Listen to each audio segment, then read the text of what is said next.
April's good സ്റ്റോറീസിലേക്ക് ഏവർക്കും സ്വാഗതം. K Sudhakaran എഴുതിയ നോവൽ വനശലഭം, അധ്യായം 12. കൗസല്യദേവിയുടെ മുറിയിൽ നിന്ന് കിട്ടിയ ആ സിഗരറ്റ് കുറ്റി താര വെറുപ്പോടെ പുറത്തേക്ക് വലിച്ചെറിഞ്ഞു. അത് അമ്മയുടെ മുറിയിൽ ഇട്ടാൽ മതിയായിരുന്നുവെന്ന് പിന്നീട് അവൾ വിചാരിക്കാതിരുന്നില്ല. എന്നാലും അമ്മയത് കാണുകയില്ല. ദേവകിയാണല്ലോ മുറി അടിച്ചു വരുന്നത്. താര കുളിമുറിയിൽ ചെന്ന് സോപ്പ് പതച്ച് കൈ കഴുകി വൃത്തിയാക്കി. സിയാറിൻ്റെ തടിച്ച ചുണ്ടുകളുടെ സ്പർശമേറ്റ സിഗരറ്റായിരുന്നല്ലോ അതെന്ന അറിവ് മനം പുരട്ടുണ്ടാക്കുന്നതായിരുന്നു. അച്ഛൻ്റെ ഉമ്മകൾക്ക് സിഗരറ്റ് മണമുണ്ടായിരുന്നു. പലപ്പോഴും ആ മണം അച്ഛനെക്കുറിച്ചുള്ള ഓർമ്മകളാണ് മനസ്സിൽ കൊണ്ടുവരാറുള്ളത്. എന്നാണ് ആ മണം വീണ്ടും അറിഞ്ഞത്. ഏതോ ഒരു ഞായറാഴ്ച ദേവദത്തൻ താമസിക്കുന്ന വീട്ടിലേക്ക് രാവിലെ ഫോൺ ചെയ്തപ്പോൾ ഒരു പെൺകുട്ടിയാണ് റിസീവർ എടുത്തത്. ജോർജ് ചേട്ടൻ എന്ന ഭാവത്തിൽ വിളിക്കുന്ന ജോർജ് മാത്യുവിന് ഗേളിയെന്നും ലില്ലിയെന്നും പേരുള്ള 2 പെൺമക്കളുണ്ടെന്ന് അറിയാമായിരുന്നു. മുൻപ് 2-3 തവണയെ താര ദേവദത്തൻ താമസിക്കുന്ന വീട്ടിലേക്ക് ഫോൺ വിളിച്ചിട്ടുണ്ടായിരുന്നുള്ളൂ. അപ്പോഴൊക്കെ സിസിലിയമ്മ ടീച്ചറിനെയാണ് കിട്ടിയിട്ടുള്ളത്. ടീച്ചറിൻ്റെ സ്വരം പരിചിതമാണ്. ഇത് ഗേളിയോ അല്ലെങ്കിൽ ലില്ലിയോ ആയിരിക്കുമെന്ന് താരയ്ക്ക് സംശയം തോന്നി. ഹലോ, മിസ്റ്റർ ജോർജ് മാത്യുവിൻ്റെ വീടല്ലേ? താര ചോദിച്ചു. അതെ. ദേവദത്തനെ ഒന്ന് വിളിച്ചു തരാമോ? വിളിക്കാലോ. Please hold on. അവൾ ദേവേട്ടനെ വിളിക്കാൻ ഓടിക്കാണും. മാറ്റിവെച്ച റിസീവറിലൂടെ മുറിയിൽ നിന്ന് ഇംഗ്ലീഷ് ന്യൂസ് കേൾക്കാമായിരുന്നു. 1 മിനിറ്റ് കഴിയും മുൻപ് അവൾ തിരിച്ചെത്തി. സോറി, ദേവൻ സാർ റൂമിലില്ലല്ലോ. വാതിൽ പൂട്ടിയിരിക്കുകയാണ്. ബ്രേക്ക്ഫാസ്റ്റ് കഴിക്കാൻ പോയി കാണും. 10 മിനിറ്റ് കഴിഞ്ഞ് ഒന്നുകൂടി വിളിച്ചു നോക്കൂ, അവൾ പറഞ്ഞു. ആ സ്വരത്തിലെ അടുപ്പവും വാക്കുകളിലെ ആത്മാർത്ഥതയും താരയെ ധൈര്യശാലിയാക്കി. ആരാ, ഗേളിയാണോ സംസാരിക്കുന്നത്? അതെ. എന്നെ പരിചയമുണ്ടോ? അത്ഭുതഭാവത്തോടെ ഗേളി ചോദിച്ചു. ദേവേട്ടൻ പറഞ്ഞിട്ടുണ്ട്. ദേവൻ സാറിൻ്റെ ആരാണ്? അടുത്ത ചോദ്യം പെട്ടെന്ന് വന്നു. ഒരു ഫ്രണ്ടാണ്. ദേവൻ സാറ് വരുമ്പോൾ ആര് വിളിച്ചെന്ന് പറയണം. തൻ്റെ പേരറിയാനുള്ള ഒരു തന്ത്രമാണതെന്ന് താരയ്ക്ക് മനസ്സിലായി. താര മാധവൻ. താര എന്ന് പറഞ്ഞാലും മതി. സിറ്റിയിൽ നിന്നാണോ വിളിക്കുന്നത്? അവൾ വിടാൻ ഭാവമില്ലായിരുന്നു. അതെ. ഗേളി കൂടുതൽ അന്വേഷണോത്സുകയായി. ദേവൻ സാറിൻ്റെ ഒപ്പം വർക്ക് ചെയ്യുന്നയാളാണോ? അല്ല, ഞാനിവിടെ പഠിക്കുകയാണ്. എവിടെ? വിമൻസ് കോളേജിൽ MSc-ക്ക്. ദേവൻ സാറ് വരുമ്പോൾ താരച്ചേച്ചി വിളിച്ചിരുന്നു എന്ന് പറയാം. താര ചിരിച്ചുപോയി. മിടുക്കിയാണല്ലോ ഗേളി എന്ന് മനസ്സിൽ പറയുകയും ചെയ്തു. Thank you Gely. 2-3 ആഴ്ചയായിരിക്കുന്നു ദേവേട്ടനെ കണ്ടിട്ട്. ഒഴിവുള്ള ദിവസങ്ങളിൽ എവിടെയെങ്കിലും പോയിരുന്ന് സംസാരിക്കുവാൻ ദേവേട്ടൻ വരുമായിരുന്നു. ഒന്നുകിൽ കനകക്കുന്നിൽ, അല്ലെങ്കിൽ മ്യൂസിയം പാർക്കിൽ, അതുമല്ലെങ്കിൽ ശംഖുമുഖത്ത്. 10 മിനിറ്റ് കഴിഞ്ഞ് വീണ്ടും വിളിക്കാമെന്നാണ് വിചാരിച്ചത്. പക്ഷെ അതിനു മുൻപേ ദേവേട്ടൻ ഹോസ്റ്റലിലേക്ക് ഫോൺ ചെയ്തു. എന്താ താരെ വിശേഷിച്ച്? നീ കുറച്ചു മുമ്പേ വിളിച്ചിരുന്നുവെന്ന് ഗേളി പറഞ്ഞു. വെറുതെ ഒന്ന് കാണാൻ പറ്റുമോ എന്ന് അറിയാൻ വിളിച്ചതാണ് ദേവേട്ട. ഗേളിയെ നിനക്ക് നേരത്തെ പരിചയമുണ്ടോ? ഇല്ല. എന്തേ? താരച്ചേച്ചി വിളിച്ചു എന്ന് പറഞ്ഞപ്പോൾ ഞാൻ വിചാരിച്ചു. അവൾ ചിരിച്ചു. ഇന്നാണ് ഞങ്ങൾ പരിചയപ്പെട്ടത്. പറയൂ, ഇന്ന് എന്തെങ്കിലും പ്രോഗ്രാമുണ്ടോ? ഞാനിന്നൊരു നൂൺ ഷോ കാണാൻ പോകുന്നു. വൈകുന്നേരം വേണമെങ്കിൽ ഹോസ്റ്റലിലേക്ക് വരാം. ഏത് സിനിമയാണ്? റേയുടെ പടമാണ്. സത്യജിത് റേയുടെ ഒരു സിനിമയും ഞാൻ ഇതുവരെ കണ്ടിട്ടില്ല. ദേവേട്ടനാണെങ്കിൽ സിനിമയ്ക്ക് പോകാൻ എന്നെ ഇതുവരെ ക്ഷണിച്ചിട്ടുമില്ല, അവൾ സങ്കടഭാവത്തിൽ പറഞ്ഞു. 1/2 മണിക്കൂറിനുള്ളിൽ തയ്യാറാകാൻ പറ്റുമോ നിനക്ക്? ഞാനിപ്പോഴേ റെഡി. ഓട്ടോയിൽ സ്റ്റാച്യുവിലേക്ക് വരൂ. കമ്പി ആപ്പീസിൻ്റെ മുന്നിലെ സ്റ്റോപ്പിൽ ഞാനുണ്ടാവും. ചെന്നപ്പോൾ ദേവദത്തൻ അവിടെ കാത്തുനിൽപ്പുണ്ട്. ആ ഓട്ടോയിൽ തന്നെയാണ് തിയേറ്ററിലേക്ക് പോയത്. സിനിമ കാണാൻ അധികം ആളുകൾ ഉണ്ടായിരുന്നില്ല. ഏറ്റവും പിന്നിലെ നിരയിലാണ് അവർ ഇരുന്നത്. സിനിമ കാണുവാൻ താരയ്ക്ക് വലിയ താല്പര്യമുണ്ടായിരുന്നില്ല. അത്രയും നേരം ദേവദത്തൻ്റെ സാമീപ്യം അനുഭവിക്കാമല്ലോ, ഈ വിചാരം മാത്രമായിരുന്നു താരയുടെ മനസ്സിൽ. ഇടയ്ക്ക് സംസാരിച്ചാൽ ദേവദത്തന് അനിഷ്ടമുണ്ടാകുമോ എന്ന് ഭയന്ന് അവൾ ഒരക്ഷരം പോലും പറഞ്ഞില്ല. അയാളുടെ ദേഹത്തേക്ക് ചാരി തല അയാളുടെ ചുമലിൽ ചേർത്ത് വെച്ച് സ്ക്രീനിൽ ചലിക്കുന്ന ചിത്രങ്ങൾ നോക്കി അവൾ ഇരുന്നു. ദേവദത്തനും ഒന്നും സംസാരിച്ചില്ല. സിനിമയിൽ ലയിച്ചു പോയിരുന്നു അയാൾ. എങ്കിലും ഒരു കുട്ടിയെ എന്ന പോലെ അയാൾ ഒരു കൈയെടുത്ത് അവളെ ചുറ്റിപ്പിടിച്ചിരുന്നു. എപ്പോഴും അവളുടെ വിരലുകൾ അയാളുടെ കൈ തേടിച്ചെന്നു. നീണ്ട മൃദുവായ വിരലുകളായിരുന്നു ദേവദത്തൻ്റേത്. കവികളുടെയും കലാകാരന്മാരുടെയും വിരലുകൾക്ക് നല്ല നീളമുണ്ടായിരിക്കുമെന്ന് അവൾ കേട്ടിട്ടുണ്ടായിരുന്നു. അയാളുടെ വിരലുകൾ ഓമനിച്ചുകൊണ്ടിരിക്കുന്നതിനിടയ്ക്ക് എപ്പോഴോ അവൾ ആ കൈ ഉയർത്തി അവളുടെ ചുണ്ടിൽ ചേർത്ത് വെച്ചു. സിഗരറ്റിൻ്റെ നേർത്ത മണമുണ്ടായിരുന്നു അയാളുടെ വിരലുകൾക്ക്. താരയുടെ ചുണ്ടുകളുടെ സ്പർശനം വിരലുകളിൽ അനുഭവപ്പെട്ടപ്പോൾ ദേവദത്തൻ തല തിരിച്ച് അവളെ നോക്കി. ദേവേട്ടൻ്റെ വിരലുകൾക്ക് സിഗരറ്റ് മണം മന്ത്രിക്കുന്നത് പോലെ അവൾ പറഞ്ഞു. സിഗരറ്റ് മണം ഇഷ്ടമല്ലേ താരയ്ക്ക്? അതെ. അപ്പോൾ അയാൾ ചുംബിച്ചിരുന്നെങ്കിൽ അത് സ്വീകരിക്കുവാൻ സന്നദ്ധയായിരുന്നു അവൾ. വേണമെങ്കിൽ അയാൾക്കത് ചെയ്യാമായിരുന്നു. ഒറ്റപ്പെട്ട ദ്വീപ് പോലെയാണ് തിയേറ്ററിൽ അവർ ഇരുന്നത്. അടുത്ത സീറ്റുകളിലൊന്നും ആളില്ലായിരുന്നു. എങ്കിലും ദേവദത്തൻ ഒന്നും മന്ദഹസിച്ചിട്ട് വീണ്ടും സിനിമയിൽ ശ്രദ്ധിച്ച് ഇരുന്നതേയുള്ളൂ. ജീവിതത്തിൽ ആദ്യമായി ഒരു പെൺകുട്ടിയെ ചുംബിക്കുന്നത് സിനിമാ തിയേറ്ററിൻ്റെ നേർത്ത ഇരുട്ടിൽ വെച്ചാണെങ്കിലും മറ്റുള്ളവരുടെ സാമീപ്യത്തിലാവണ്ട എന്ന് ദേവേട്ടൻ അപ്പോൾ വിചാരിച്ചിട്ടുണ്ടാവും. അമ്മ വരുന്നതും കാത്ത് വീടിൻ്റെ പൂമുഖത്ത് ഇരുട്ടിലേക്ക് നോക്കിയിരിക്കുമ്പോൾ ഇതെല്ലാമാണ് താരയ്ക്ക് ഓർമ്മ വന്നത്. ക്ലോക്കിൽ മണി 9 അടിച്ചു. ദേവകി മുൻവശത്തേക്ക് വന്നു. അവൾ കുളി കഴിഞ്ഞ് വേഷം മാറിയിരുന്നു. നെറ്റിയിൽ വിശേഷിച്ച് ഒരു ഭസ്മക്കുറി. താരമോൾക്ക് വിശക്കുന്നില്ലേ? അവൾ ചോദിച്ചു. ഇല്ല, അമ്മ വരട്ടെ, താര പറഞ്ഞു. ഹോസ്റ്റലിൽ എത്ര മണിക്ക് അത്താഴം? 7:30. അയ്യോ, എന്നാൽ വാ, അമ്മ വരാൻ നോക്കിയിരിക്കണ്ട. കൗസല്യ ചേച്ചി എന്തെങ്കിലും കഴിച്ചിട്ടാ വരുന്നതെങ്കിലോ? അങ്ങനെ വരാറുണ്ടോ? ചിലപ്പം വല്ല ഡിന്നറോ പാർട്ടിയോ ഒക്കെ കാണും. അന്ന് ഇവിടെ വന്ന് ഒന്നും കഴിക്കത്തില്ല, പാല് മാത്രം കുടിക്കും. അമ്മ രാത്രിയിൽ വരാൻ വൈകാറുണ്ടോ ദേവകി? ഇല്ല, 9 മണിക്ക് മുൻപ് എന്തായാലും വരും. അല്ലെങ്കിൽ തന്നെ എന്ത് പേടിക്കാനാ, രാജേന്ദ്രനുണ്ടല്ലോ. അപ്പു അമ്മാവന് ചോറ് കൊടുത്തോ നീ? താര ചോദിച്ചു. അപ്പുച്ചേട്ടൻ കൃത്യം 8 മണിക്ക് കഴിക്കും. വായുവിൻ്റെ അസുഖമുള്ളതുകൊണ്ട് സമയം തെറ്റിയാൽ പിന്നെ വലിയ പ്രയാസമാ. അപ്പോഴാണ് ഫോൺ ബെല്ലടിച്ചത്. താര ചെന്ന് റിസീവർ എടുത്തു. ഹലോ, 2273. ആരാണ് സംസാരിക്കുന്നത്? അവൾ ചോദിച്ചു. ബാലകൃഷ്ണനാണ്. മാഡം ഉണ്ടെങ്കിൽ ഒന്ന് കൊടുക്കൂ. അമ്മയുടെ മാനേജറാണ് ബാലകൃഷ്ണൻ, മാധവ എൻ്റർപ്രൈസസിൻ്റെ മാനേജർ. ടൗണിലുള്ള മാധവ ബിൽഡിംഗ്സ് എന്ന 4 നില കെട്ടിടത്തിൻ്റെ താഴത്തെ നിലയിലാണ് മാധവ എൻ്റർപ്രൈസസിൻ്റെ ഓഫീസ്. അവിടെ അമ്മയുടെ മുറി എയർ കണ്ടീഷൻ ചെയ്തതാണ്. മാനേജറുടെ മുറി എയർ കണ്ടീഷൻ ചെയ്തെങ്കിലും ആഡംബരത്തിൻ്റെ കാര്യത്തിൽ ഒട്ടും മോശമല്ല. അച്ഛൻ മരിക്കുമ്പോൾ മറ്റൊരു ചെറിയ കെട്ടിടത്തിലാണ് ഓഫീസ്. അന്ന് ഉണ്ണി നായരാണ് മാനേജർ. അച്ഛൻ മരിച്ച് 1 വർഷം കഴിയും മുൻപേ അയാൾ സ്വയം പിരിഞ്ഞുപോയി. അച്ഛൻ പണി തുടങ്ങിവെച്ച 4 നില ഷോപ്പിംഗ് കോംപ്ലക്സ് പൂർത്തിയാക്കിയത് അമ്മയാണ്. അതോടൊപ്പം മാധവ എൻ്റർപ്രൈസസ് എന്ന സാമ്രാജ്യത്തിലേക്ക് ഒരു സിനിമാ തിയേറ്ററും തടിമില്ലും കൂട്ടിച്ചേർക്കുകയും ചെയ്തു.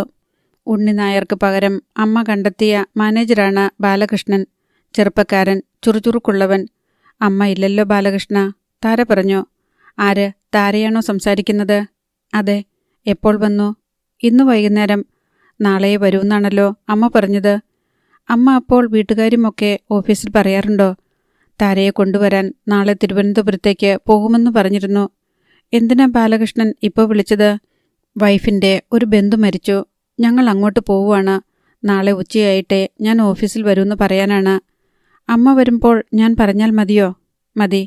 അതിരിക്കട്ടെ, മിസ്റ്റർ സക്സേന ഇന്ന് വരുമെന്നല്ലേ അറിയിച്ചിരുന്നത്? അയാൾ വന്നോ? താര സാധാരണ മട്ടിൽ ചോദിച്ചു.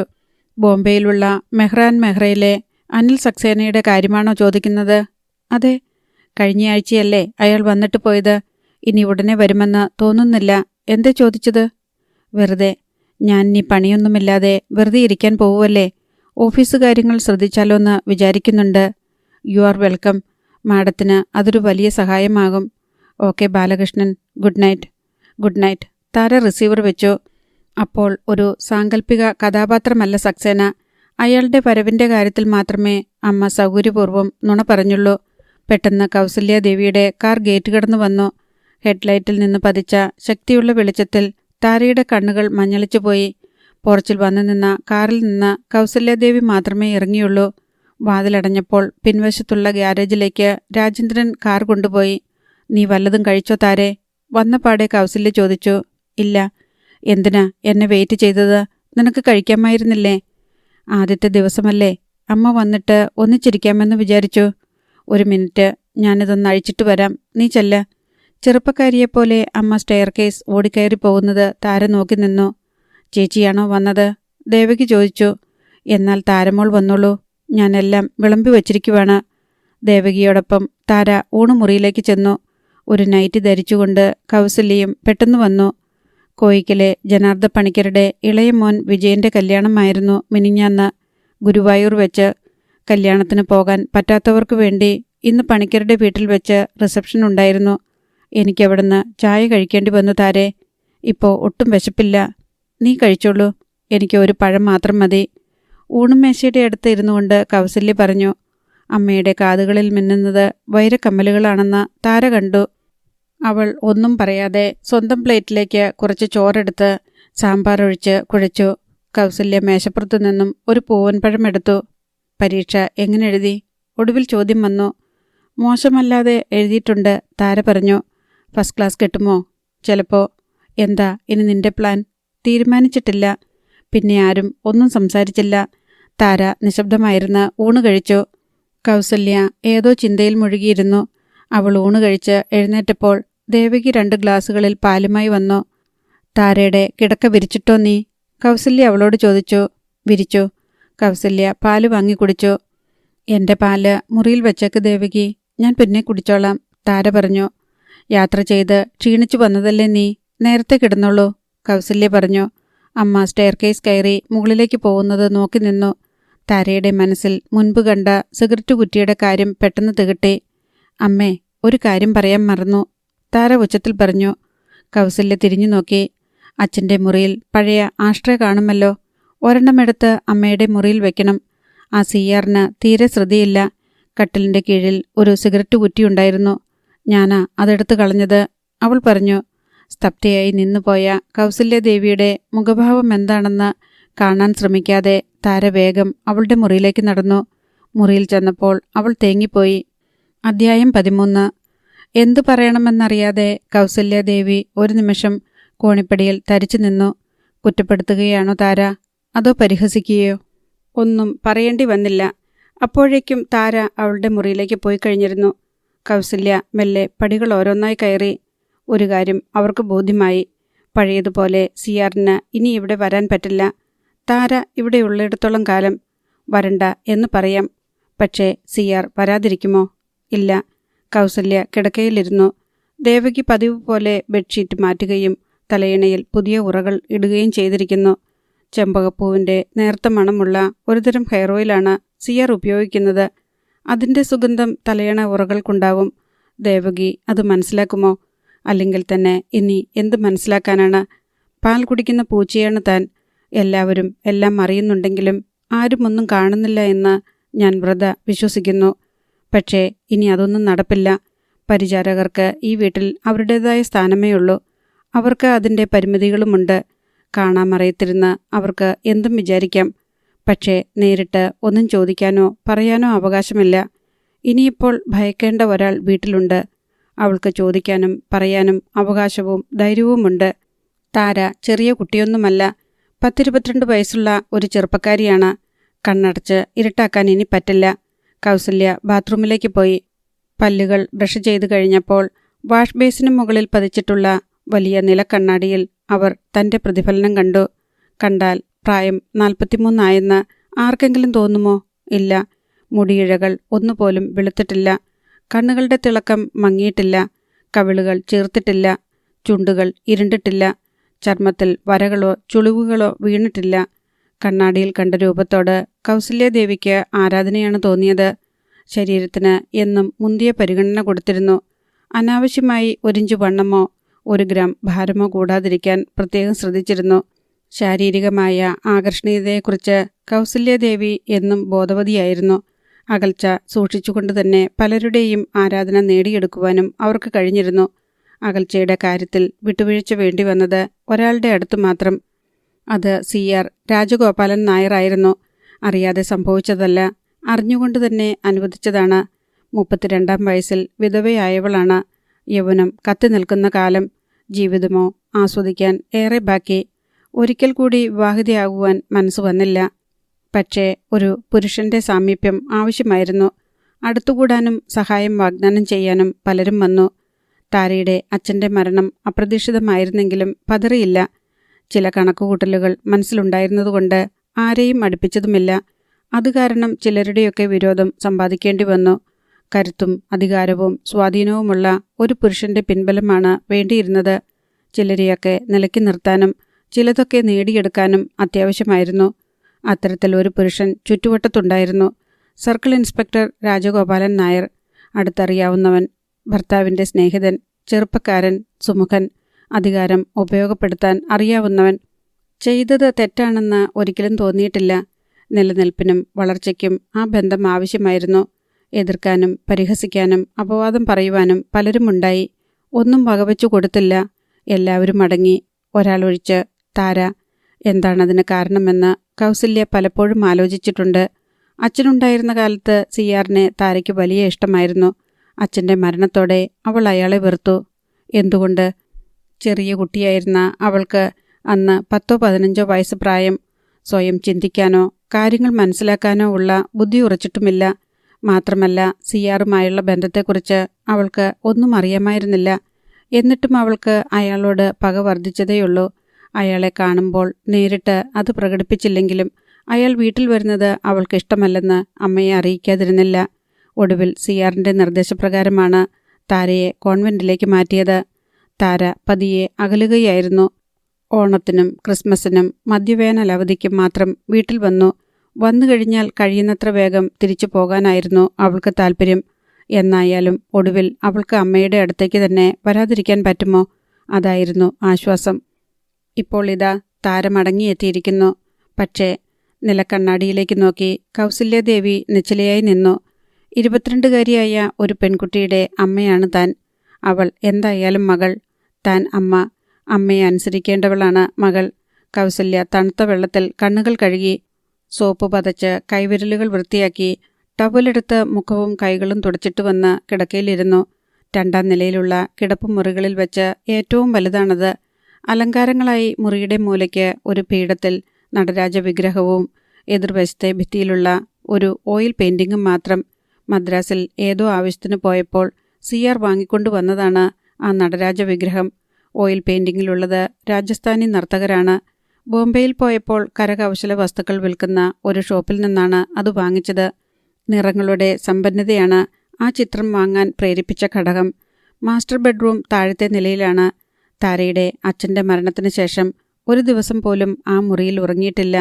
വേറെയും 3-4 മുറികൾ താഴെയുണ്ടെങ്കിലും ഉറക്കം മുകളിലേക്ക് മാറ്റുകയായിരുന്നു. മുകളിൽ മറ്റാരുമുണ്ടാവില്ല. സ്വസ്ഥതയുണ്ട്, സ്വകാര്യതയുണ്ട്. കോൺവെന്റിൽ പഠിക്കുന്ന കാലത്ത് വെക്കേഷന് വീട്ടിൽ പോകുമ്പോൾ അമ്മയുടെ മുറിയിൽ കിടക്കാൻ താര ആഗ്രഹിച്ചില്ല. അതുകാരണം താഴെ അവൾക്കൊരു മുറി പ്രത്യേകം ഒരുക്കിക്കൊടുത്തു. മുടി വൃത്തിയായി മെടഞ്ഞ് അറ്റം ഒരു റിബൺ കൊണ്ട് ബന്ധിച്ചു.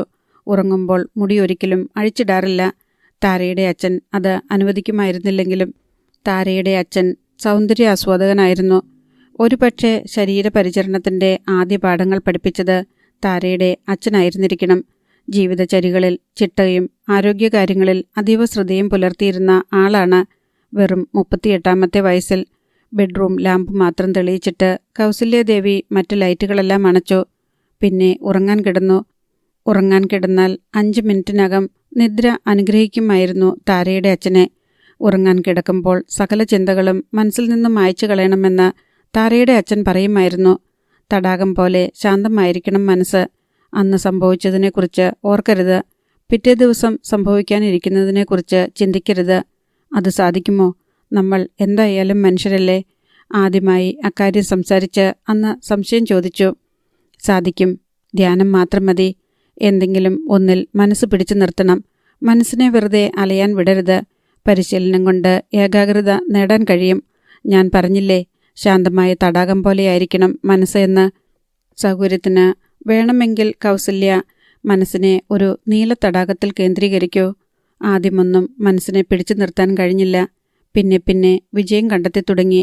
അതിനുശേഷം എത്ര വലിയ പ്രതിസന്ധികളിലൂടെ കടന്നു പോകുമ്പോഴും ഉറങ്ങുവാൻ ഗുളികകളുടെ സഹായം തേടേണ്ടി വന്നില്ല. പരിചിതമായ ആ നീല തടാകം കണ്ണുകളിലേക്ക് ആവാഹിച്ചുകൊണ്ട് കൗസല്യാദേവി നെച്ചിലയായി കിടന്നു. മനസ്സിലപ്പോൾ താരയോ സിയാറോ മാധവ എൻ്റർപ്രൈസസോ ഒന്നുമില്ലായിരുന്നു. രാവിലെ 6 മണിയായപ്പോഴാണ് ഉണർന്നത്. ബാത്റൂമിൽ പോയിട്ട് വന്ന് 10-20 മിനിറ്റ് യോഗാസനം. അതും താരയുടെ അച്ഛൻ പഠിപ്പിച്ചതാണ്. അതിനുശേഷം വിസ്തരിച്ച് എണ്ണ തേച്ച് കുളി. ഫാനിൻ്റെ ചൂട്ടിൽ നിന്നുകൊണ്ട് മുടിയുണക്കി. അലമാരയിൽ അലക്കി വച്ചിരുന്ന കരയുള്ള മുണ്ടും നേരിയതും എടുത്ത് ധരിച്ചു. കോണിപ്പടികൾ ഇറങ്ങി വന്നപ്പോൾ മണി കൃത്യം 7. ദേവകി 1 കപ്പ് ചായയുമായി വന്നു.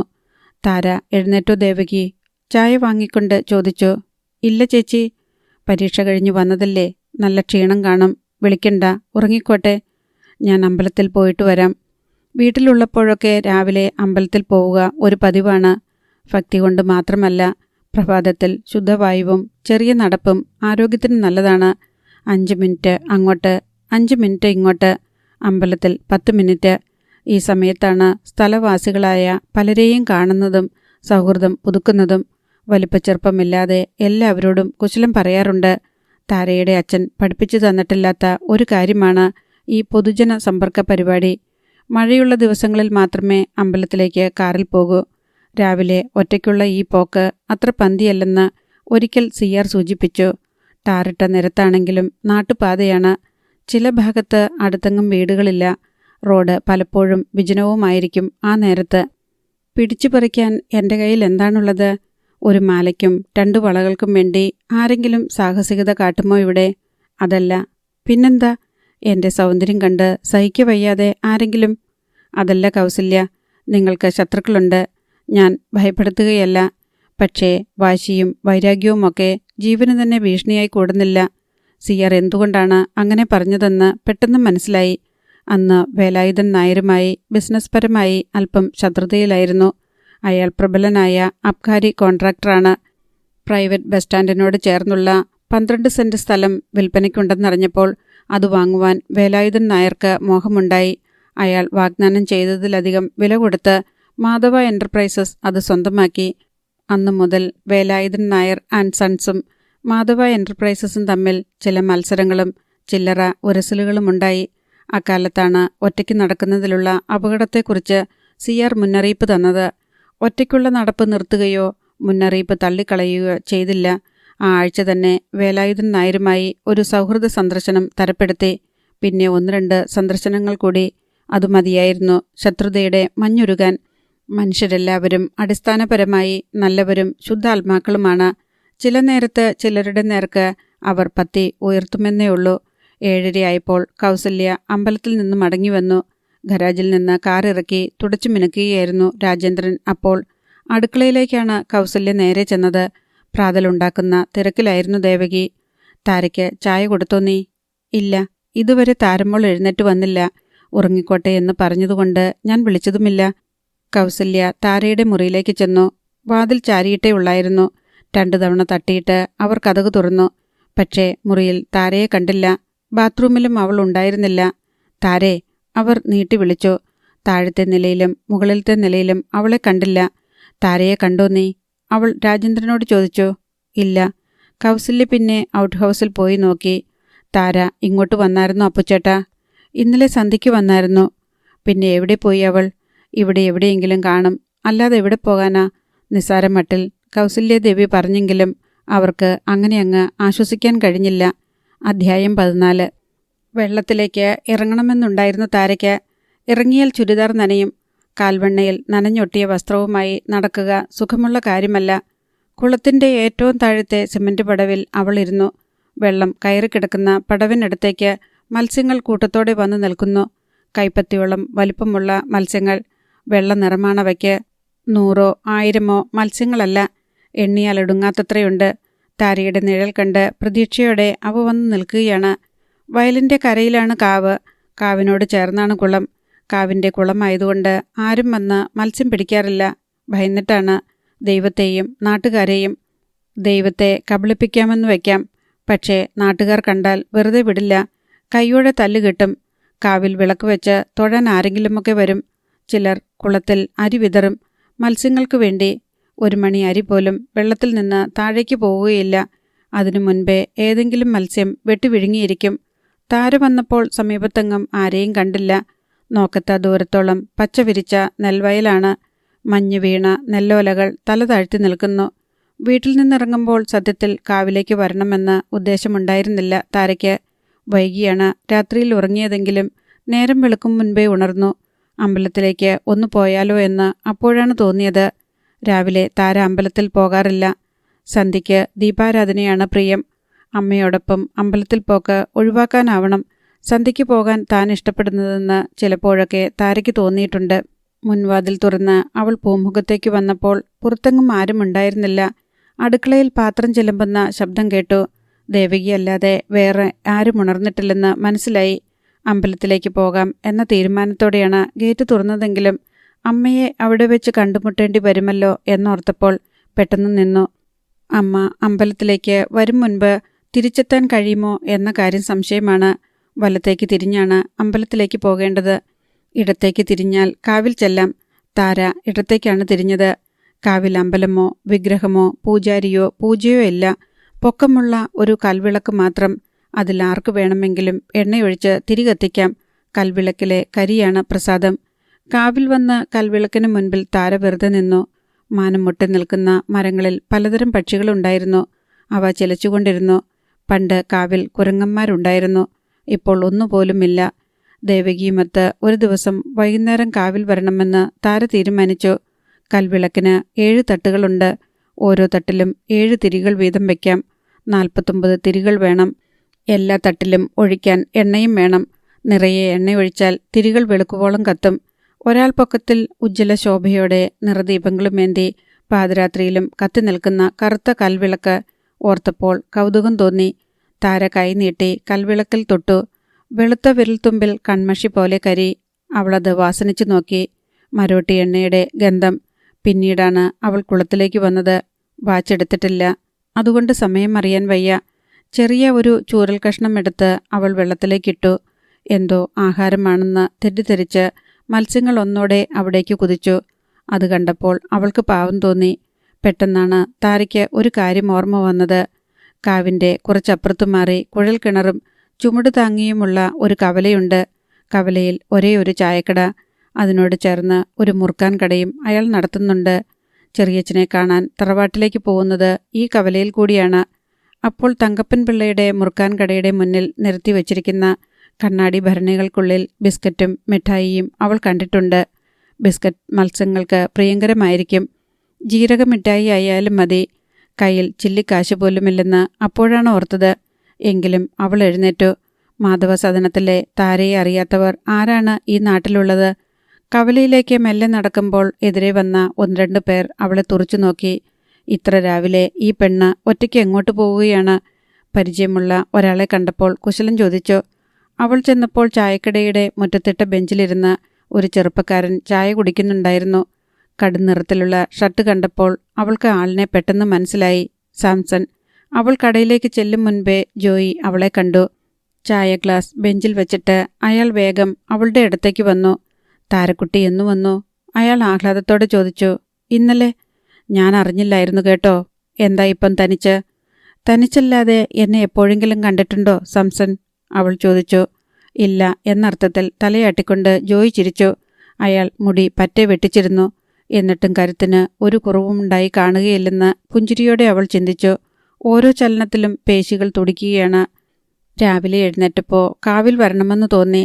നേരെ ഇങ്ങ് പോന്നു. കുളത്തിലെ മീനുകളെ കണ്ടപ്പോൾ ബിസ്ക്കറ്റ് വാങ്ങിക്കൊടുക്കാൻ കൊതി. എൻ്റെ കയ്യിലാണെങ്കിൽ ഒരൊറ്റ പൈസ പോലുമില്ല ജോയി. തങ്കപ്പൻ പിള്ള കടം തരാതിരിക്കുമോ? ജോയി ഹൃദയപൂർവ്വം ചിരിച്ചു. താരക്കുട്ടി ഇവിടെ നില്ല, ഞാനിപ്പം വരാം. ജോയി വീണ്ടും കടയിലേക്ക് പോയി. 2 പാക്കറ്റ് ബിസ്ക്കറ്റും സ്റ്റാൻഡിലിട്ട് വച്ചിരിക്കുന്ന സൈക്കിളും കൊണ്ട് അയാൾ വേഗം വന്നു. ബിസ്ക്കറ്റ് അയാൾ അവൾക്ക് കൊടുത്തു. സൈക്കിൾ ഉരുട്ടിക്കൊണ്ട് ജോയി അവളോടൊപ്പം കുളത്തിലേക്ക് നടന്നു. ചായക്കടയിൽ നിന്ന് രാവിലെ എന്തൊക്കെ അകത്താക്കി? താര ചോദിച്ചു. 4 പുട്ട്, 2 കടലക്കറി, 3 പഴം. അപ്പോൾ ചായയോ? 2. തങ്കപ്പൻ പിള്ളയുടെ കടയിലാണോ എന്നും ജോയിയുടെ ബ്രേക്ക്ഫാസ്റ്റ്? അല്ല, ബെറ്റി കഴിക്കാൻ പോയതാ. ബ്രേക്ക്ഫാസ്റ്റ് അമ്മച്ചി വീട്ടിലുണ്ടാക്കുന്നുണ്ട്. പാലപ്പവും മുട്ടക്കറിയുമാ ഇന്ന്. അത് പറഞ്ഞ് ജോയി പൊട്ടിച്ചിരിച്ചു. അയാളെപ്പോലെ നിഷ്കളങ്കമായി ചിരിക്കുന്നവരെ അപൂർവമായേ താര കണ്ടിട്ടുള്ളൂ. എന്താ മുടി പറ്റേ വെട്ടിയേ? അവൾ ചോദിച്ചു. ഇപ്പോൾ ഇതാണ് സ്റ്റൈൽ. അവിടെ അങ്ങനല്ലേ? അവിടെ എല്ലാ സ്റ്റൈലുമുണ്ട് ജോയി. താരക്കുട്ടിയുടെ പരീക്ഷ കഴിഞ്ഞോ? കഴിഞ്ഞു. MAക്ക് ആയിരുന്നില്ലേ? അതെ.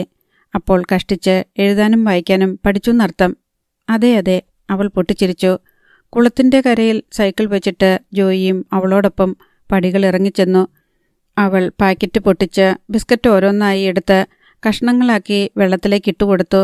മത്സ്യങ്ങൾ കൂട്ടത്തോടെ വന്നു. അവയ്ക്ക് ഉത്സാഹമായി. വെള്ളത്തിൽ വീഴും മുൻപേ ബിസ്ക്കറ്റ് എത്തിപ്പിടിക്കുവാൻ പലതും വായുവിലേക്ക് ചാടി. കൗതുകത്തോടെ ജോയി അത് നോക്കി നിന്നു. നല്ല മുഴുത്ത മീനുകൾ. അയാൾ പറഞ്ഞു.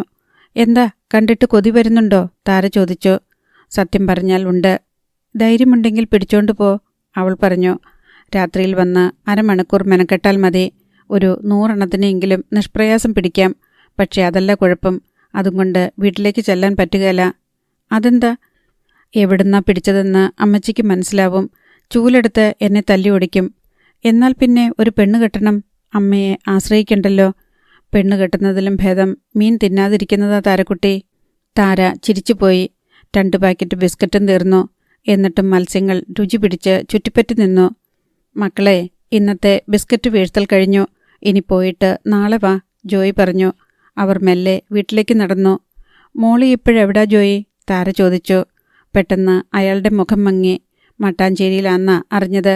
മട്ടാഞ്ചേരിയിലോ? അവിടെ തയ്യൽക്കട നടത്തുക. കണ്ടവർ ആരാണ്ട് അപ്പച്ചനോട് വന്ന് പറഞ്ഞതാ. ഞങ്ങൾ അന്വേഷിക്കാനൊന്നും പോയില്ല.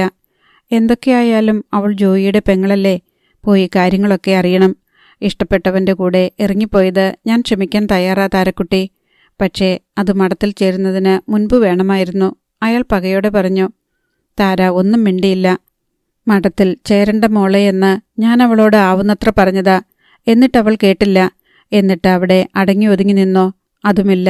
കുപ്പായം ഊരിയെറിഞ്ഞ് അവൾ വേറൊരുത്തൻ്റെ കൂടെ ഓടിപ്പോയിരിക്കുന്നു. അതൊന്നും ഒരു കാലത്തും ക്ഷമിക്കാൻ പറ്റത്തില്ല താരക്കുട്ടി. താര നിശബ്ദയായി നിന്നതേയുള്ളൂ. 10ാം ക്ലാസ്സിൽ പഠിക്കുമ്പോഴാണ് മോളി അവളുടെ അധ്യാപകനുമായി പ്രണയത്തിലായത്. കാണാൻ അതിസുന്ദരിയായിരുന്നു ആ പ്രായത്തിലും അവൾ. അയാളും സുമുഖൻ, അവിവാഹിതൻ. പക്ഷേ കല്യാണം ആലോചിച്ച് ചെന്നപ്പോൾ അയാൾ കാലുമാറി. എന്നു തന്നെയല്ല, വേറൊരു പെണ്ണിനെ കെട്ടി സ്ഥലം മാറ്റം വാങ്ങി പോവുകയും ചെയ്തു. നാട്ടിലെല്ലാവരും അറിഞ്ഞ പ്രേമമായിരുന്നു മോളിയുടേത്. മഠത്തിൽ ചേരണമെന്ന് അവൾ നിർബന്ധം പിടിച്ചു. അത്രയ്ക്ക് നിരാശയായിരുന്നു അവൾക്ക്. എല്ലാവരും എതിർത്തെങ്കിലും ഒടുവിൽ അവളുടെ പിടിവാശി തന്നെ നടന്നു. മഠത്തിൽ ചേർന്ന് അവൾ സിസ്റ്റർ മരിയയായി. കുപ്പായവും ശിരോവസ്ത്രവും ഇട്ടുവന്ന മോളിയെ ആദ്യമായി കണ്ടപ്പോൾ താര ഞെട്ടിപ്പോയി. വെള്ളക്കുപ്പായം ധരിച്ച ഒരു മാലാഖയായിരുന്നു അവൾ. പക്ഷേ ആ വെള്ളാരം കണ്ണുകളിൽ അമർത്തിവെച്ച ഒരു കുസൃതിച്ചിരി താര കാണാതിരുന്നില്ല. മഠത്തിലേക്ക് സ്ഥിരമായി കുപ്പായം തുന്നിക്കൊടുക്കുന്ന ചെറുപ്പക്കാരനുമായി സിസ്റ്റർ മരിയ ഒളിച്ചോടിപ്പോയി എന്ന വാർത്ത കഴിഞ്ഞ അവധിക്ക് വന്നപ്പോഴാണ് താര അറിഞ്ഞത്. വിഷമിപ്പിക്കണ്ട എന്ന് കരുതി അത്തവണ കത്രീനാമ്മയെ കാണാൻ പോയതുമില്ല. അവൾക്കൊരിക്കലും കന്യാസ്ത്രീയാകാൻ പറ്റുകയില്ല. എനിക്കത് നല്ലപോലെ അറിയാമായിരുന്നു താരക്കുട്ടി. എൻ്റെ പെങ്ങളാ. പക്ഷേ ഇളക്കമുള്ള പെണ്ണായിരുന്നു അവൾ. എത്ര ആമ്പിള്ളേരെ വേലിക്കരികിൽ നിന്ന് ഞാൻ ഓടിച്ചു വിട്ടിട്ടുണ്ടെന്ന് അറിയാമോ? വീടിന് മുന്നിലെത്തിയപ്പോൾ എന്തോ കുഴപ്പമുണ്ടെന്ന് താരയ്ക്ക് മനസ്സിലായി. അമ്പലത്തിൽ പോയ വേഷത്തിൽ അമ്മ പൂമുഖത്ത് അസ്വസ്ഥയായി ഉലാത്തുന്നു. മുറ്റത്ത് അപ്പു അമ്മാവനും രാജേന്ദ്രനുമുണ്ട്. ജോയി പൊയ്ക്കോളൂ, ഞാൻ പിന്നെ വീട്ടിലോട്ട് വരുന്നുണ്ടെന്ന് അമ്മച്ചിയോട് പറഞ്ഞേര്.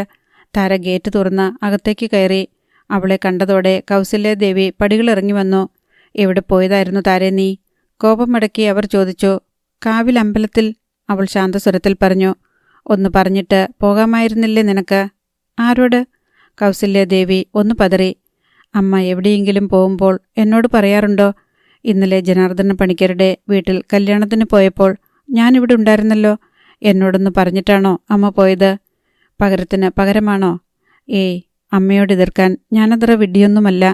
പക്ഷേ നമ്മൾ കൊടുക്കുന്നത് മാത്രമേ നമുക്ക് തിരിച്ചു കിട്ടൂ അമ്മേ. നീ എന്നെ പഠിപ്പിക്കുകയാണോ? ഞാനോ അമ്മയെയോ? താര ചോദിച്ചു. കൗസല്യ ചുറ്റിലും ഒന്നു നോക്കി. പെട്ടെന്ന് രാജേന്ദ്രനും അപ്പു അമ്മാവനും പിൻവലിഞ്ഞു. കളി മതിയാക്കൂ താരെ. നിന്നെ കാണാഞ്ഞപ്പം ഞാൻ എത്ര വിഷമിച്ചെന്നറിയാമോ? അന്വേഷിക്കാൻ ഞാൻ രാജേന്ദ്രനെ പറഞ്ഞുവിടാൻ തുടങ്ങുമായിരുന്നു. ഞാൻ അത്ര ചെറിയ കുട്ടിയൊന്നുമല്ലല്ലോ അമ്മേ. മതി, മേലാൽ ഇങ്ങനെയൊന്നും ചെയ്യരുത്. ചിരിച്ചെങ്കിലും അമ്മയുടെ കണ്ണുകളിലെ അസഹനീയത താര കണ്ടു.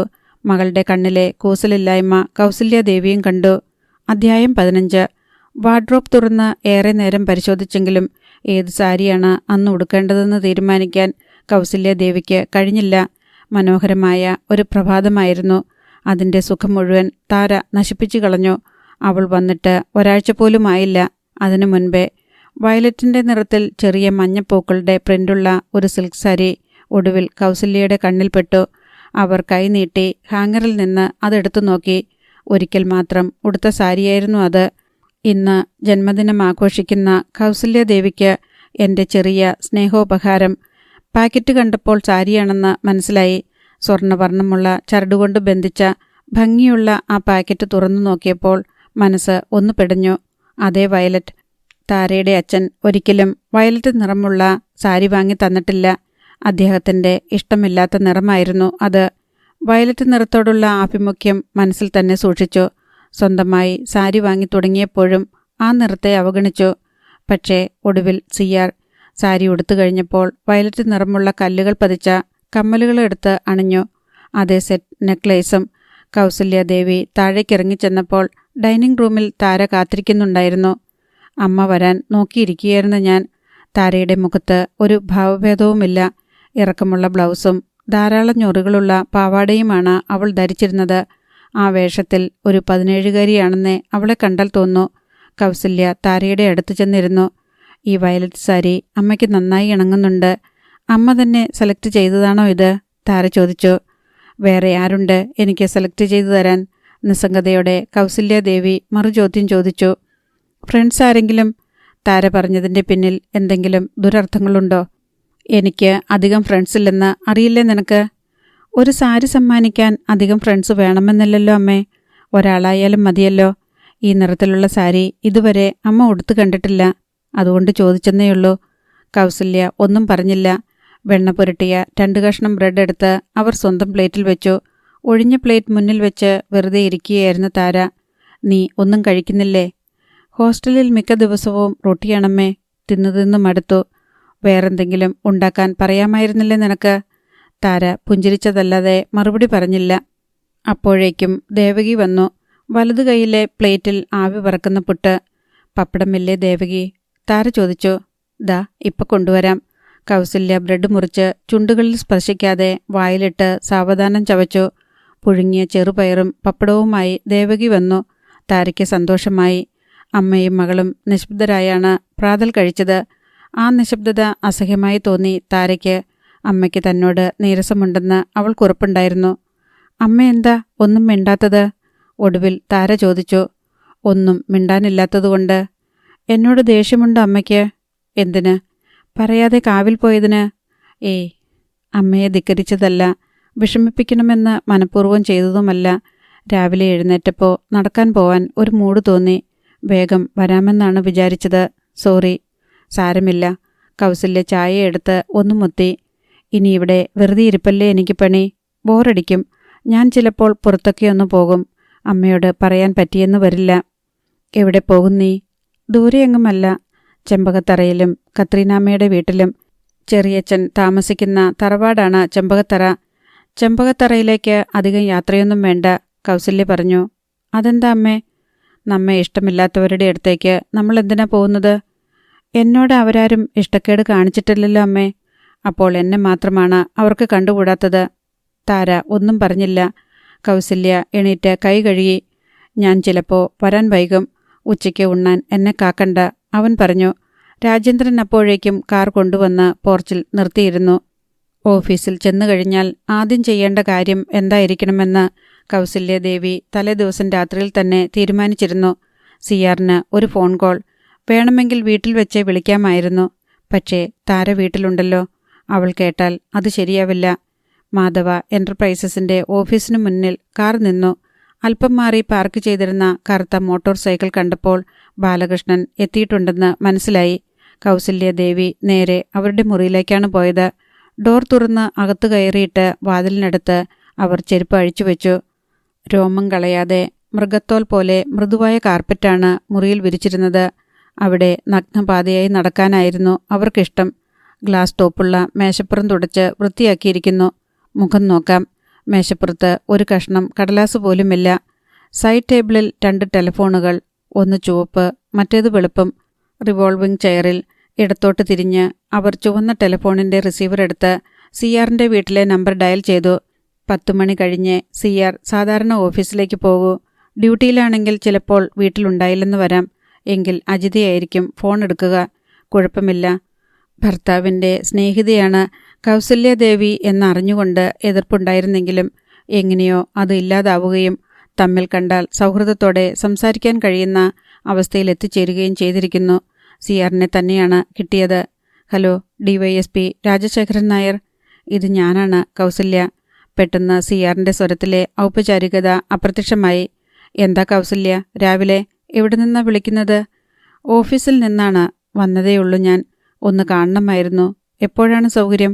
അർജന്റാണോ? അല്ല, എന്നാലും അധികം വൈകാൻ പാടില്ല. 2-3 ദിവസത്തിനകം മതി. ഒരു പ്രധാന കാര്യം സംസാരിക്കാനുണ്ട്. ഓഫീസ് കാര്യം വല്ലതും? അല്ല, താരയെക്കുറിച്ചാണ്. ഓ, അയാളൊരു ആശ്ചര്യസ്വരം പുറപ്പെടുവച്ചു. വീട്ടിലേക്ക് വരണ്ട. എപ്പോൾ വരാൻ കഴിയുമെന്നറിയിച്ചാൽ ഞാനിവിടെ വെയിറ്റ് ചെയ്യാം. ഇന്ന് ഞാൻ ഫ്രീയാണ്. ഉച്ചയ്ക്ക് വന്നാലോ? നമുക്ക് എവിടെ വേണമെങ്കിലും ലഞ്ച് കഴിച്ചുകൊണ്ട് സംസാരിക്കാം. അത് വേണ്ട, താര വീട്ടിലുണ്ടല്ലോ. അവൾ എങ്ങനെയെങ്കിലും അതറിഞ്ഞാൽ. സിയാർ ചിരിച്ചു. മോളെ പേടിയോ? അതല്ല, ഉച്ചയ്ക്ക് എന്നെ കാക്കണ്ട എന്ന് പറഞ്ഞിട്ടുണ്ട്. എന്നാലും അവളെ തനിച്ചാക്കിയിട്ട് നമ്മൾ 2 പേരും കൂടി ലഞ്ച് കഴിക്കാൻ പോയെന്നറിഞ്ഞാൽ അവൾക്കെന്തു തോന്നും? എങ്കിൽ ഞാൻ അല്പം കൂടി നേരത്തെ വരാം. ഒരു 11:30 എന്താ? ഒരു തടസ്സവുമില്ല. ഫോൺ വെച്ച ശേഷം കൗസല്യാദേവി ഇന്റർകോമിലൂടെ ബാലകൃഷ്ണനെ വിളിച്ചു. ഒപ്പിടാനുള്ള ചെക്കുകളും വൗച്ചറുകളും മറ്റ് കടലാസുകളുമായി അയാൾ വന്നു. ഇരിക്കൂ, കൗസല്യ പറഞ്ഞു. ഇടതുവശത്തുള്ള കസേരയിൽ ബാലകൃഷ്ണൻ ഇരുന്നു. ഒപ്പിടാനുള്ളതെല്ലാം ഒപ്പിട്ടുകൊടുത്തു. ബാലകൃഷ്ണൻ ആവശ്യപ്പെട്ട കാര്യങ്ങൾക്കെല്ലാം വേണ്ട നിർദ്ദേശം കൊടുത്തു. 1/2 മണിക്കൂറിലധികം എടുത്തില്ല ചർച്ചയ്ക്ക്. ഇന്നലെ വീട്ടിലേക്ക് ഫോൺ ചെയ്തപ്പോൾ താര ഒരു കാര്യം പറഞ്ഞിരുന്നു. പോകാറായപ്പോൾ ബാലകൃഷ്ണൻ പറഞ്ഞു, എന്താ കാര്യം? ഓഫീസിലേക്ക് വരാൻ പോവുകയാണെന്ന്. ഇവിടുത്തെ കാര്യങ്ങളൊക്കെ പഠിക്കാൻ. അതിനെന്താ, താല്പര്യമുണ്ടെങ്കിൽ വരട്ടെ. പക്ഷേ എന്നോട് അതേക്കുറിച്ചൊന്നും പറഞ്ഞില്ല. ബാലകൃഷ്ണൻ പോയി. പിന്നെ 1-2 സന്ദർശകർ കൂടി വന്നു. അവരെ വേഗത്തിൽ പറഞ്ഞു വിട്ടു. 11:30 സിയാർ വന്നു. കറുത്ത പാൻസും നീല സ്ലാക്ക് ഷർട്ടുമായിരുന്നു വേഷം. കുളി കഴിഞ്ഞ് പിന്നിലേക്ക് ചീകി വെച്ചിരുന്ന മുടിക്ക് എണ്ണമയം കൂടുതലായിരുന്നു. ഇരുചെവികളുടെയും മീതെ നരച്ച മുടി അപ്പോൾ അത്ര പ്രകടമായിരുന്നില്ല. സിയാർ ഇരിക്കൂ. ഞാൻ വൈകിയില്ലല്ലോ? ഇല്ല, എന്നാലും ഞാൻ സിയാറിനെ കാത്തിരിക്കുകയായിരുന്നു. കൗസല്യാദേവി ഇന്റർകോമിൻ്റെ റിസീവർ എടുത്ത് ബാലകൃഷ്ണനെ വിളിച്ചു. ബാലകൃഷ്ണ, ഇനി ഞാൻ പറയാതെ ആരെയും ഇങ്ങോട്ട് വിടണ്ട. ശരി മാഡം. 1 സെക്കൻഡ്. മൗത്ത് പീസ് പൊത്തി അവർ സിയാറിനെ നോക്കി. ചായ? വേണ്ട, ഞാനിപ്പോൾ ബ്രേക്ക്ഫാസ്റ്റ് കഴിച്ചതേയുള്ളൂ, സിയാർ പറഞ്ഞു. ശരി ബാലകൃഷ്ണൻ, ഒന്നുമില്ല, വച്ചോളൂ. റിസീവർ വച്ച ശേഷം കൗസല്യ സിയാറിനോട് ചോദിച്ചു, എന്തുപറ്റി ബ്രേക്ക്ഫാസ്റ്റ് വൈകിപ്പോകാൻ? രാവിലെ ഉണർന്നപ്പം മണി 9. ഇന്നലെ രാത്രിയിൽ ഉറങ്ങിയില്ല. വെളുപ്പായപ്പോഴാണ് ഒന്ന് കിടന്നത്. എന്തായിരുന്നു സംഭവം? ഒരു യാത്ര, ഔദ്യോഗിക യാത്ര തന്നെ. കുറ്റാന്വേഷണം. പ്രതിയെ കിട്ടിയോ? ഇല്ല. വല വിരിച്ചിട്ടുണ്ട്, ഉടൻ വീഴും അല്ലേ? കൗസല്യ കളിയാക്കി. സിയാർ പൊട്ടിച്ചിരിച്ചു. രാവിലെ നല്ല മൂഡിലാണല്ലോ കൗസല്യ. മൂഡുണ്ടാവാനാണ് സിയാർ വരാൻ പറഞ്ഞത്. കൗസല്യ മേശപ്പുറത്തുണ്ടായിരുന്ന ജോട്ടർ പാഡിൽ വെറുതെ വരച്ചുകൊണ്ട് അല്പനേരം ഇരുന്നു. അവർ എന്തോ ആലോചിക്കുകയാണെന്ന് സിയാറിന് മനസ്സിലായി. അയാൾ ഒരു സിഗരറ്റ് എടുത്ത് തീ കൊളുത്തി. പിന്നെ കൗസല്യാദേവിയെ നോക്കിക്കൊണ്ട് നിശബ്ദനായി ഇരുന്നു. മറ്റൊരു സ്ത്രീയിലും കണ്ടിട്ടില്ലാത്ത ഒരു വശ്യതയുണ്ട് അവരുടെ മുഖത്തിന്. കൗസല്യാദേവിയെ ആദ്യമായി കണ്ടുമുട്ടിയ കാലത്ത് തന്നെ അവരോട് ആരാധന തോന്നിയതാണ്. പക്ഷേ അവരുടെ മനസ്സും ശരീരവും ഒരു കാലത്ത് സ്വന്തം കൈപ്പിടിയിൽ ഒതുങ്ങുമെന്ന് അന്ന് സ്വപ്നത്തിൽ പോലും വിചാരിച്ചതല്ല. പക്ഷേ പേന അടച്ചു വച്ചിട്ട് കൗസല്യ സിയാറിനെ നോക്കി. എനിക്ക് സിയാറിൻ്റെ ഒരു സഹായം വേണം. താരയുടെ കാര്യത്തിൽ.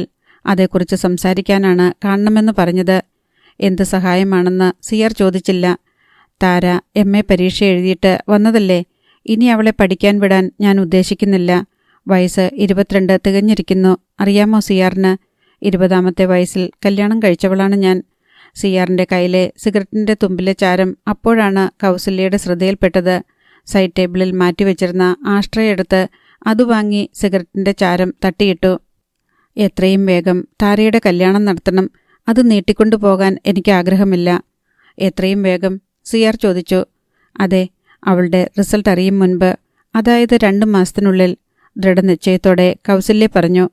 അധ്യായം 16. കാണണമെന്ന് കൗസല്യാദേവി പറഞ്ഞപ്പോൾ താരയുടെ കല്യാണത്തെക്കുറിച്ച് സംസാരിക്കാനായിരിക്കുമെന്ന് സിയാർ ഊഹിച്ചു പോലുമില്ലായിരുന്നു.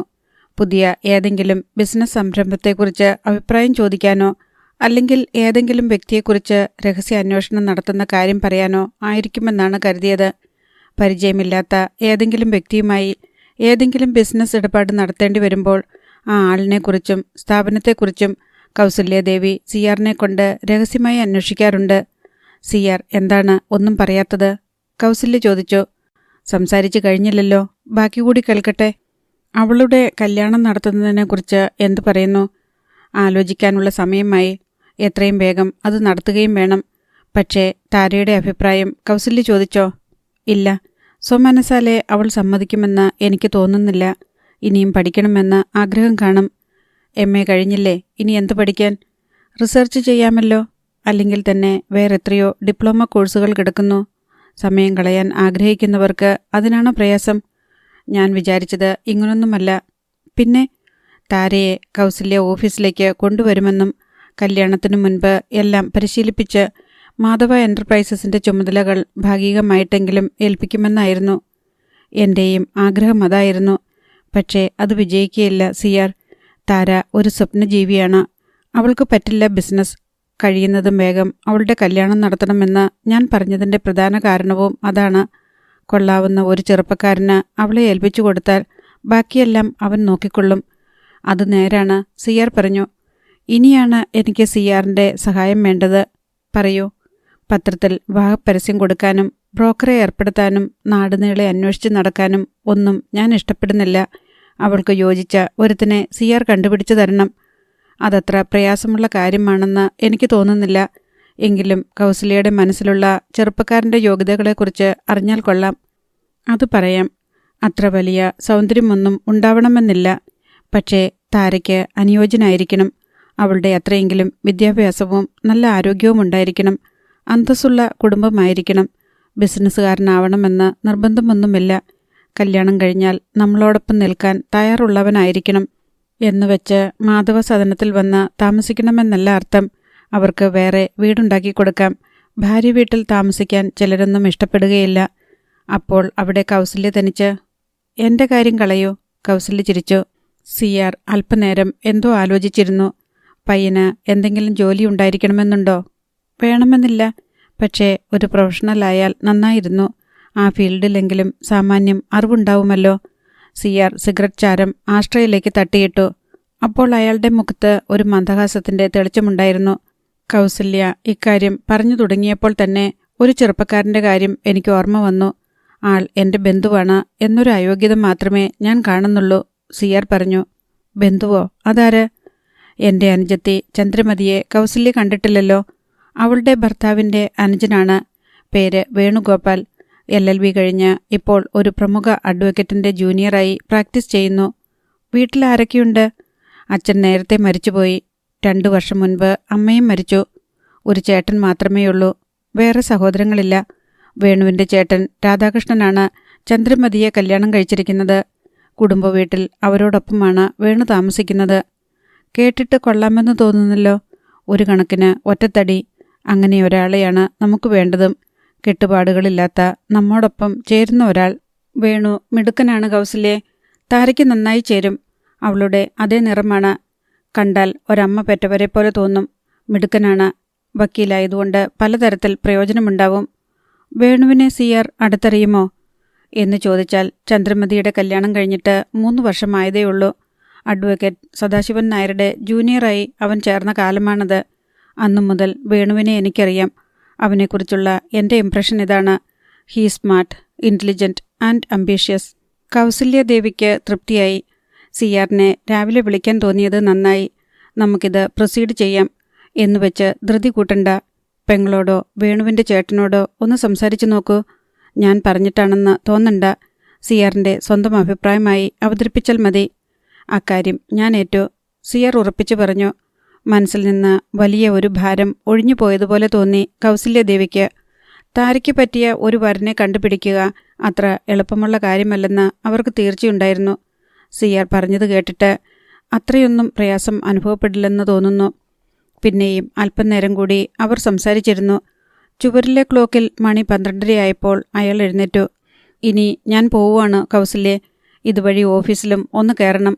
ഉച്ചയ്ക്ക് ഊണ് കഴിക്കാൻ ചെല്ലുമെന്ന് അജിതയോട് സമ്മതിച്ചിട്ടാ പോന്നത്. CR പറഞ്ഞു. കൗസല്യയും എഴുന്നേറ്റു. അപ്പോൾ എന്നോടൊപ്പം ലഞ്ച് കഴിക്കാമെന്ന് നേരത്തെ പറഞ്ഞതോ? താര വീട്ടിലുള്ളതുകൊണ്ട് അത് വേണ്ട എന്ന് കൗസല്യ തന്നെയല്ലേ പറഞ്ഞത്? ഞാൻ വേണ്ടെന്ന് വെക്കുന്നതാണോ അജിതയ്ക്ക് കൊടുക്കുന്നത്? കുസൃതിയോടെ അവർ ചോദിച്ചു. എന്നാര് പറഞ്ഞു? അതോ അജിത വേണ്ടെന്ന് വെക്കുന്നതാണോ എനിക്ക് തരുന്നത്? രണ്ടും സത്യമല്ല, അസത്യവുമില്ല. ചിരിച്ചുകൊണ്ട് CR പറഞ്ഞു. ഞാൻ ആരുടെയും അവകാശം തട്ടിപ്പറിക്കാൻ വന്നിട്ടില്ല. ഉണ്ടോ? കൗസല്യ ചോദിച്ചു. ഇല്ല. സിആർ കൗസല്യയുടെ കൈയെടുത്ത് പിടിച്ച് ഒരു നിമിഷം അവരുടെ മുഖത്തേക്ക് നോക്കി നിന്നു. എന്നിട്ട് നടുവിരലിൽ ചുംബിച്ചു. ഇനി എന്നാണ്? അയാൾ ചോദിച്ചു. അറിയിക്കാം, അവൾ പറഞ്ഞു. സിആർ പോയി. കൗസല്യ സീറ്റിൽ വന്നിരുന്നു. മുന്നിലുള്ള പാടിൽ ചുവന്ന മഷി കൊണ്ട് അവർ വെറുതെ വേണുഗോപാൽ എന്ന് കുറിച്ചിട്ടു. എന്നിട്ട് അതിനു ചുറ്റും ഒരു വൃത്തം വരച്ചു. പിന്നെ ഇന്റർകോമിൽ ബാലകൃഷ്ണനെ വിളിച്ചു. ആരെങ്കിലും കാണാനുണ്ടോ ബാലകൃഷ്ണ? 2 പേരുണ്ട് മാഡം. ഒന്ന് ഒരു സെയിൽസ് റെപ്രസെൻറ്റേറ്റീവ്, മറ്റേത് നമ്മുടെ ദാമോദരൻ്റെ മകനാണ്. അപ്പോഴാണ് അക്കാര്യം കൗസല്യാദേവിക്ക് ഓർമ്മ വന്നത്. കുറേ ദിവസം മുൻപ് ദാമോദരൻ്റെ ഭാര്യ വന്ന് കണ്ടിരുന്നു. അയാൾക്ക് പകരം മക്കൾക്കാർക്കെങ്കിലും ഒരു ജോലി കൊടുക്കണമെന്ന് അപേക്ഷിക്കുവാനായിരുന്നു. പഠിത്തം കഴിഞ്ഞു നിൽക്കുന്ന ഒരു മകനും മകളും ഉണ്ടെന്ന് അറിഞ്ഞപ്പോൾ മകനെ വിടാനാണ് പറഞ്ഞത്. മാധവ എൻ്റർപ്രൈസസിന് 4 ലൈൻ ബസ്സുകളുണ്ട്. 2 താരയുടെ അച്ഛനുണ്ടായിരുന്ന കാലത്ത് വാങ്ങിച്ചതാണ്. അതിനുശേഷം 2 ബസ്സുകൾ കൂടി വാങ്ങി. അതിലൊന്നിൻ്റെ ഡ്രൈവറായിരുന്നു ദാമോദരൻ. 1 മാസം മുൻപ് ദാമോദരൻ വിഷം കഴിച്ച് ആത്മഹത്യ ചെയ്തു. എന്താണ് കാരണമെന്ന് ഇതുവരെ വ്യക്തമായിട്ടില്ല. പലരും പലതും പറയുന്നുണ്ട്. മദ്യപാനിയായിരുന്നു, കടബാധ്യതകളുണ്ട്, മറ്റൊരു സ്ത്രീയുമായി ബന്ധമുണ്ടായിരുന്നു. ദാമോദരൻ്റെ മകനെ ആദ്യം വിടൂ ബാലകൃഷ്ണ, കൗസല്യാദേവി പറഞ്ഞു. 2 മിനിറ്റ് കഴിഞ്ഞപ്പോൾ വെളുത്ത് മെല്ലിച്ച ഒരു പയ്യൻ വാതിൽ തുറന്ന് കയറി വന്നു. ദാമോദരൻ്റെ മകനാണ് അല്ലേ? അതെ. എന്താണ് പേര്? ഗോപകുമാർ. എത്ര വയസ്സുണ്ടിപ്പോൾ? 22. എന്തുവരെ പഠിച്ചു? Pre degree. അത് കഴിഞ്ഞ് എന്തു ചെയ്തു? ആ ചോദ്യത്തിന് മറുപടി ഉണ്ടായില്ല. എന്തെങ്കിലും തൊഴിലറിയാമോ ഗോപകുമാറിന്? ഇല്ല. തൽക്കാലം ഞാൻ ബസ്സിൽ ജോലി തരാം. കുറേ നാൾ ക്ലീനറായി ജോലി ചെയ്യേണ്ടി വരും. അത് കഴിഞ്ഞ് വേണ്ടത് ചെയ്യാം. എന്താ? അത് മതിയെന്ന് അവൻ തലകുലുക്കി. പോയിക്കോളൂ.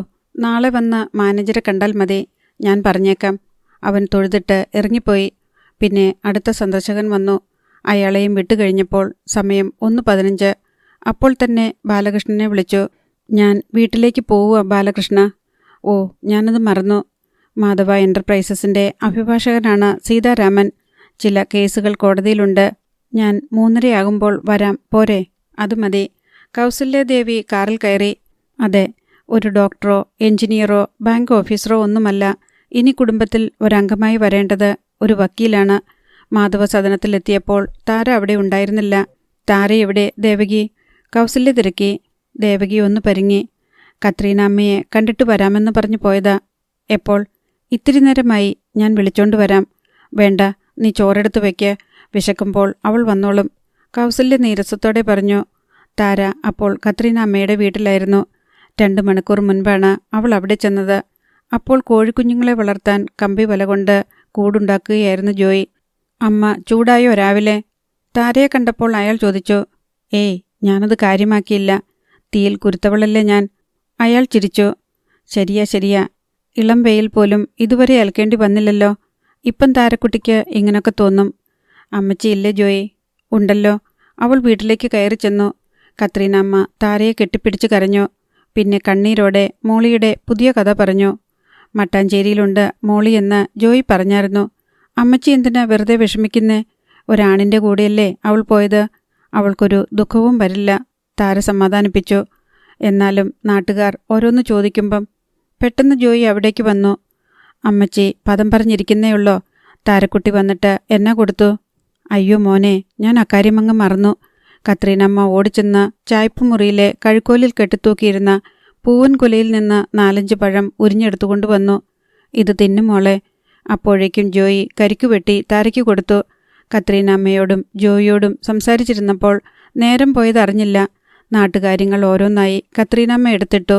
ഓരോന്നിനും ജോയിയുടെ രസകരമായ കമൻറ്റുകൾ അകമ്പടിയായി വന്നു. ആറ്റിറമ്പത്തെ പറമ്പിൽ നിന്ന് ജോയി പിഴുതുകൊണ്ടുവന്ന കപ്പ മുറിച്ച് കത്രീനമ്മ അടുപ്പത്ത് പുഴുങ്ങാൻ വെച്ചു. കപ്പ വെന്തപ്പോൾ ഒരു കഷ്ണം എടുത്ത് അവർ താരയ്ക്ക് കൊടുത്തു. വെണ്ണ പോലെ വെന്ത രുചിയുള്ള കപ്പയായിരുന്നു അത്. മോൾക്ക് കുറച്ച് കപ്പ എടുത്തു തരട്ടെ? വേണോന്ന് ചോദിക്കുന്നത് എന്തിനാ അമ്മച്ചി? എടുത്തു കൊടുക്ക്. കപ്പ തിന്ന് താരക്കുട്ടി കുറച്ചുകൂടെ സുന്ദരിയാകട്ടെ, ജോയി പറഞ്ഞു. ഒരു പാത്രത്തിൽ കുറച്ച് കപ്പയെടുത്ത് കത്രീനമ്മ അവൾക്ക് കൊടുത്തു. കുറച്ച് ജോയിക്കും കൊടുത്തു. വെളിച്ചെണ്ണയൊഴിച്ച് കാന്താരിമുളക് ചമ്മന്തിയും ഉണ്ടായിരുന്നു.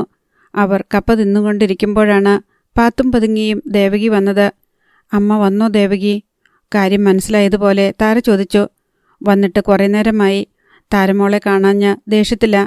എന്നോട് പറഞ്ഞു വിളിക്കണ്ടെന്ന്. ഊണ് കഴിഞ്ഞ് മയങ്ങാൻ കിടന്ന തക്കത്തിനാ ഞാൻ വന്നത്. താര പെട്ടെന്ന് പോകാൻ എഴുന്നേറ്റു.